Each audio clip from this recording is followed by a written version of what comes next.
how did a few thousand more dollars disappear into this car? A lot of little money here, little money there. You gotta start with $400 to get it shipped here. BCMs, that was 150 bucks. We got the wheels, that was $450, I think, for wheels and tires, not bad. Window regulators, blower motor, center console, new speedometer, starter. You've named the entire car at this point. I hate it. I hate looking at it. I hate being near it. But maybe all that will change when it runs. Look what the delivery truck just dropped off. All right, it looks a little rough from this angle, but that's mainly because of all this duct tape and plastic wrap. I guess the window is broken, which is not real abnormal. If you remember on the C6, right, when we picked it up, one of the first things we fixed was the window regulator in our driver's side door. If you come around, this side looks a bit better. There's really not a lot wrong cosmetically besides a little bit of rough paint. This thing doesn't look half bad. Wait till you see under the hood. Look at that. Someone really spent a lot of money customizing. It has a brand new Optima red top battery as well. Look at the nitrous lines going. Oh, there he is. Yeah. Dude, this is sick. Sage, what do you think? I'm pumped, dude. It's got a lot of potential.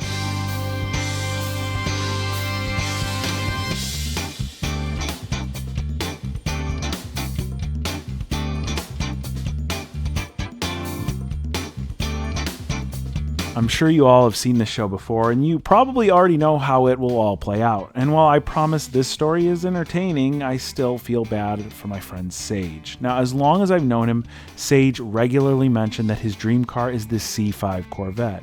And while he always wanted one, he wanted to save up until it made sense for him to actually buy one. Sage is smart and responsible, and while he always just drove his paid-off daily driver and never ever complained. But one day, a viewer emailed me saying that they had a heavily modified C5 that they owned nearly since new. It had been sitting in their driveway for the last couple years. They were unable to drive it, and they offered it to me for what sounded like half of what it was really worth. Now, I'm lucky to have a pretty nice Corvette, and I didn't need another project at the time. But when I told Sage about the car and mentioned the ridiculously low price, he instantly bought it. And to be fair, the price was so low, I figured there could only be upside to this deal. But I was gravely wrong, and it's Sage who's going to pay the price. It does have a lot of potential.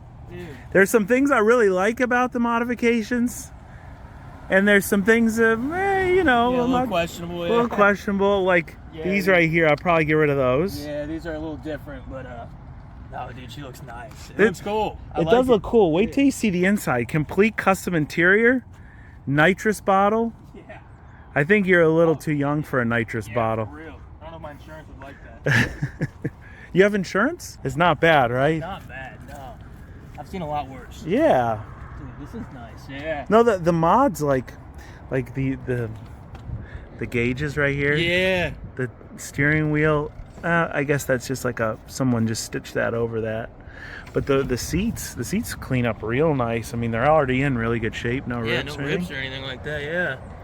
Now, you know, let's see how it runs before we get a little too excited. All right, Sage, I'll be honest. It was a little hairy getting it off the delivery truck, and it kept stalling. So let's see what it's like when you go to start it. See.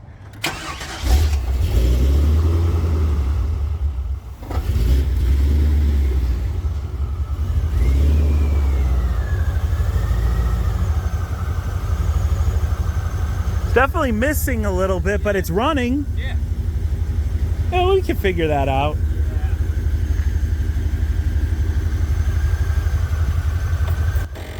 Oh.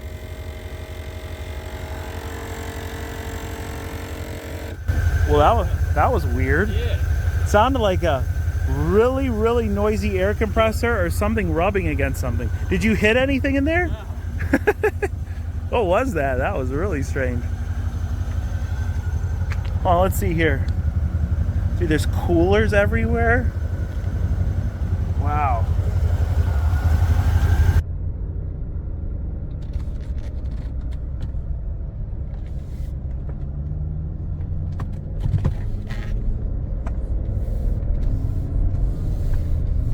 This is so much fun to watch because Sage's dream car, he's been telling me ever since I knew him, his dream car was a C5 Corvette. So here it is. A little sticky, like, oh, look at those trunk lid chucks. Look at that. Okay, yeah. A lot of fun stuff. All right, he said that there's some fun stuff in here, and one of them is a switch. Let's see if there's a switch. Oh, look, I see the switch. It's back here. Wow, big thanks to Tony for really hooking us up. Look at the service manual. That's incredible. Nice. Say, during your lifetime ownership with this car, if anything goes wrong, we just look. Hey, there we go. It's a 1998 too. There you go. This is really an incredible find. I love stuff like this where it's like, you know, it's not super new.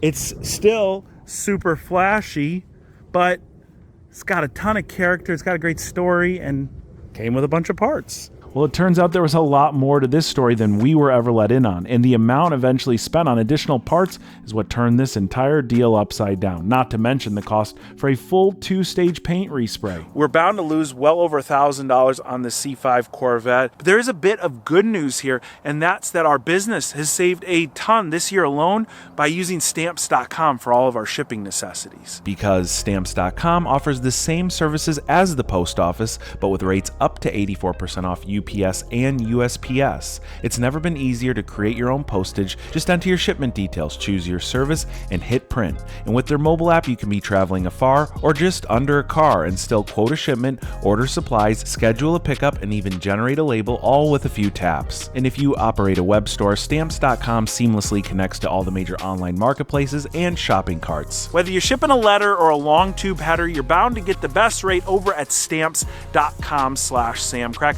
New users that hit my link down in the description are going to get hooked up with a free 4-week trial, some free postage to get you started, and a free digital scale. Stop wasting your time in the line at the post office to spend more when you can get it all done over at Stamps.com/Samcrac. But initially, Sage was productive and really successful with this Corvette. In the first week, he stopped the car from randomly shutting off by bypassing its faulty immobilizer. And then he got the windows working after finding a loose connection to the body control module, which we all thought were the couple main issues. Then he started tidying up the exterior by removing some of the aftermarket pieces and doing all his own bodywork to lower the overall cost of a new paint job. Before the drive to the shop, he went to the DMV to get registered, and that's when everything fell apart. The DMV told Sage that the title for this Corvette, which was sold to us as clean, was actually a prior salvage, and the car had never gone through the rebuild process. In other words, this car was totaled at one point some 20-odd years ago, and the title was washed to get rid of its salvage branding. But since the last owner owned it for so long, and the last title ever issued to this car was very old, the old DMV system hadn't caught up with this record until it traded hands. Because this car is still branded salvage, Sage wasn't allowed to get it registered, and that adds a major headache to actually just using the car. Now, Sage figured he'd deal with all that later, and he didn't want to lose his appointment at the paint shop, so he had it towed there. And while the car came out looking much nicer than before, when they tried to load it back up on the trailer, it would no longer start. This Vette went from a runner and a driver to a no crank, no start. At this point, it was towed back to the farm where Sage bought and installed a few $1,000s in new parts, none of which helped its running condition. How did a few $1,000 more disappear into this car? A lot of little money here, little money there. You got to start with $400 to get it shipped here. And we get in here, you got BCMs replaced. That was $150. We got the wheels. That was $450, I think, for wheels and tires. Not bad. And then we got window regulators. Replaced both of those. Blower motor. What else was it? We did some more AC stuff. We did center console. Replaced that. We got a new speedometer. An instrument cluster. That was totally unnecessary, though, right? It didn't work. Oh, really? The old one didn't work? I saved the old one, but it didn't work, so I needed that. Got a good deal on that, though, too. What else did we buy? I got to open it up. I haven't seen it in a while. But we got new switches. These ones are broken, but we got the new ones in the back. Starter, we did a starter, though, too. A lot of small things. Like, you look at the stereo, that's $50. You got the surround for that, it's $75. You got the harness for that, another $50. You go down, just like a lot of 50s, a lot of 75s until it broke. This sounds like a slot machine game, but you never hit the jackpot. You never hit the jackpot. You always lose. But yeah, so that definitely, I kind of overbuilt this a little bit. Yeah. Maybe should have taken it a little slower and not bought so much stuff. But here we are, so we got to make the best out of it. And if we go through the list of stuff, though, like the BCM, the starter, I would venture to guess that maybe 50% of the stuff you bought was unnecessary. I would say that's probably a valid statement. Okay. Yeah. Well, look, you live and you learn, And you're in school now, and you know education isn't cheap, right? Exactly. So hopefully you learn something from this, and then on your next project car, you do better. But Make all the right choices on the next one. But I don't know, Sage. I don't think this car is a total lost cause. And I know you're mentally beat up. Where are you at right now with the, like... I hate it. I hate looking at it. I hate being near it. But maybe all that will change when it runs. Well, it runs, though. Yeah, in reverse. That's the only problem so far. So here's the thing. I've been here. I've done this. And there are certain cars, I can tell you right now, they're not worth keeping. Have you gotten the window situation completely sorted? I haven't checked that in a while, so now we're going to have to figure that out too. Wait, so it doesn't work? I'm not sure. It should work. It worked last time I checked. Okay, so if it worked last time, then it should work now. You've put so much time and effort into it. The paint, even though it's a little dirty right now, looks amazing. Yep. You got the nice wheels on it with decent tires. This is not a throwaway. I want to encourage you to keep it. You've always wanted to own this car. I have. You put a lot of time into it. So get it fixed, and you're gonna make it work. We're gonna make it work. We'll think about it. Yeah, for sure. I'll keep that in the back of my mind. But in other words, you want to get rid of it still. You know, it still makes me cry a little bit inside. Just looking. All right. Give them your price then. Someone bring me 6. No, Sage, come on. I'm gonna edit that. Ask for $500 more. I need $7,000 today. All right, $7,000. We'll take her home. For Sage. Bring home a freshly repainted automatic C5. I've been here. I've done it. Cars that have been crashed into and put back together, it's a different story. This is not a bad car. It just needs a little bit of work, and you'll be cruising. We'll see how we feel when we're cruising down the road. Wait a minute, did you just hear what I did? Sage has the whole problem with this Corvette figured out. Hold on, let's go back. Listen to this. Well, it runs, though. Yeah, in reverse. So let me show you what's going on with Sage's Corvette here. When we get inside and we stick the key in the ignition, which is right there, it sounds pretty normal. Everything powers up, got a bunch of lights, turn the key, just absolutely nothing. Sage had this car to the point where it would fire right over. He'd drive it around here a little bit, work on it. Of course, it was his project. He'd test it down the road, come back, until it turned into this no crank, no start, which I just showed you. So the first thing he went and replaced was the starter. And supposedly you have to remove the exhaust manifold in order to get to the starter. And then it turns out that the custom exhaust that was put on this car is welded all the way back. So you had to cut the manifold at the pipe on the underside of the car, then remove it, put a starter in, and it didn't change anything. The car's still a no crank, no start. He then started chasing things on the electrical side, and you could see that absolute mess down there. I think he replaced the PCM in this car, which is the engine computer. And when none of that worked, he went and wired 2 wires right here to this switch, which go straight to the starter. So when we hit this, you can hear it. The car is not even lit up, and it will just go and fire the starter right over. So because this car is modern enough and has an engine computer, you really need to send power to all that stuff in order to get it to fire over. And we'll just go to our switch right here. If we press it,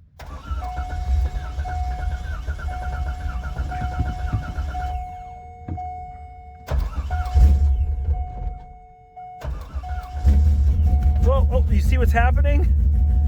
The second you turn it on, my foot is on the brake. Look what happens when I take my foot off the brake. It goes in reverse. Automatic cars will not start unless they're either in park or in neutral. There's actually a sensor in your gear selector that tells the car, hey, it's in park, go ahead and you can start it. It's for safety reasons. But in this car, it wasn't even the sensor. It was something much simpler. When you put your foot on the brake and shift this thing, it feels like air. There's no resistance. So I'm guessing we're not actually moving anything, and our problem is under here. Sage already has most of this disconnected here from when he took apart the interior. So all we really have to undo is a couple of 10 mil bolts around the shifter. This should come up, but we want to be careful here. Yeah, you look. That's where the linkage goes right here. It's not even connected. Here's the cable down here. Now the trick in doing this is you don't want to lift the cable too far up because we'll snap the entire cable, and then you're talking about an entire cable replacement. Look, see the bushing? It's completely disintegrated in there. There's a lot of resistance when I'm pushing on it, but I can get it all the way down. Like right there, it's pushed all the way in. That's probably now in park. Let's see what happens. My foot is on the brake. I'm gonna just try and start this car. There you go. So we haven't even fixed it yet, but we've confirmed that that's our issue here. And then, when I take my foot off the brake, it's not moving at all. Look, I'll rev it. So now all we have to do is get a new bushing in. I went ahead and picked the old bushing out. I got this replacement set of bushings right here. There's actually 2 of them in here, so that's perfect. We got one for in here, and then when the one in the back breaks, well, we'll have a spare. All right, that cable is hooked up to the linkage, and now we're just gonna kind of go sit it back down in place and just very slowly massage this back down, because I'm not sure what position our cable is actually in comparison to where this is. But once we get it kind of set, it should fall in place, like right there. I think that's it. We're in. We should be currently in park, okay? But I'm gonna just do this. Yeah, there we go, baby. This is right. All right, so we should be in park.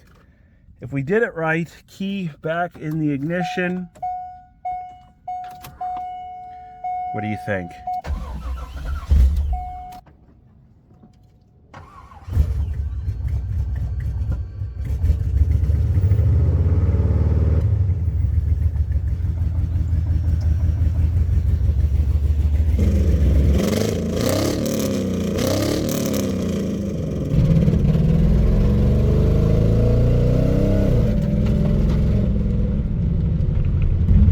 Well, it drives.